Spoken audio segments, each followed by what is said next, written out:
Hello everyone, it's good to be with you again. I want to just talk a little bit more about what I said on Sunday as I introduce a series, an Advent series, The Journey of Hope. And as I said, I think we need to really get into Advent this year. Everybody knows about Advent. It's about Advent calendars of one form or another. And the general thought is that it's about leading up to the coming of Jesus in Bethlehem in the manger. And it is that, but traditionally in the church, and Advent is not a world thing, it is a church thing. The Advent is about coming. And it's about not just the coming of Jesus in the manger, but about the coming of the Messiah, of Christ, returning, coming with in the clouds in glory with the angels. And what traditionally the church has done is looked at the journey of Israel, looking forward to the Messiah coming at Christmas, and the parallels of us looking to Jesus returning.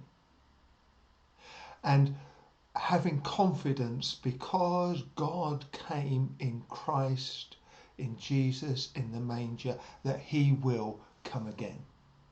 And I think that's really pertinent at this time and so relevant because you probably like me am longing for this season, lockdown 2, but it's not just lockdown 2, it's been going on for 9 months.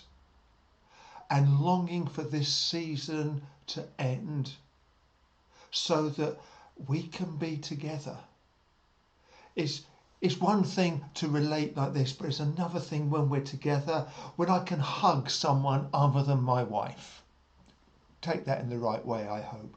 When I can worship with a crowd of people all together rather than on my own. And there's a longing for that, a longing for the vaccine.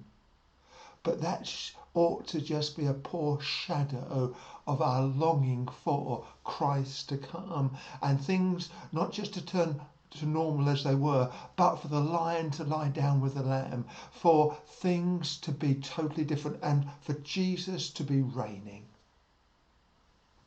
That's our longing, and that's what Advent's all about.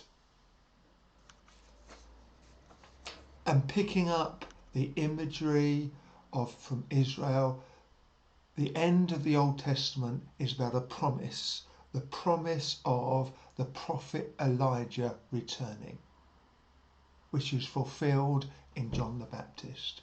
And what I focused on Sunday was that 400-year wait of expectation, of that longing. 400 years of frustration, but believing and trusting that God will come, which he did.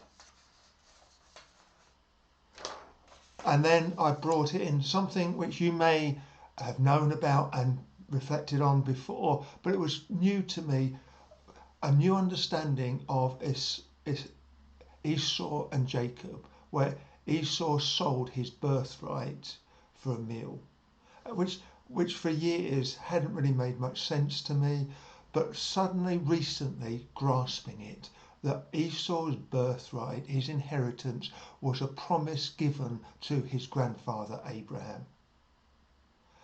And he was famished, and he probably had joked with his brother about it, but actually given the choice, a meal when you're really hungry, or a promise that has been 2 generations in the coming, and is it worth anything?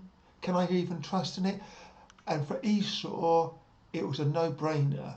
He despised his birthright. He'd rather have his fill now. And as a picture for us about how easy it is sometimes to value and look for the here and now and despise the promise that we have. The promise of Christ returning, the promise of a wonderful future with God. And I think that, as I said at the beginning, just feeling That's what Advent's about, and that's what we need to focus on.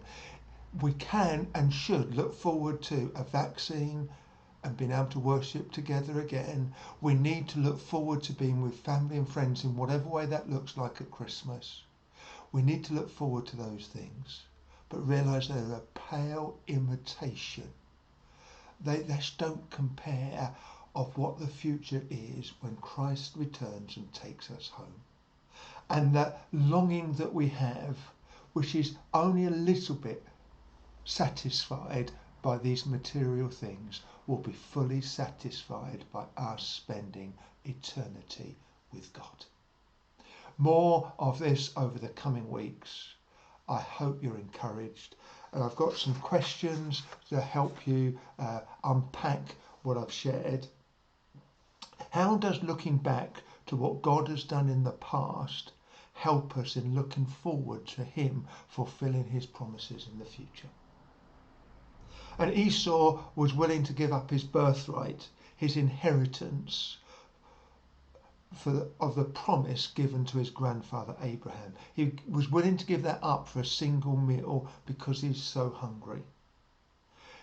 In what ways do we focus on the immediate and the material to feel and fulfill us and to overcome our despair, rather than looking for the as yet unfulfilled promises from God?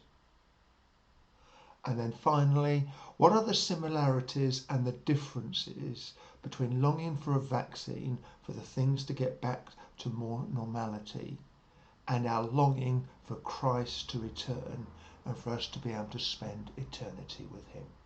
I hope you have a good discussion, and I hope by focusing on the promises of God, of what our future is really going to be like, will encourage us at this season, and that we will have a really good Advent leading up to Christ's coming. God bless you all. Bye.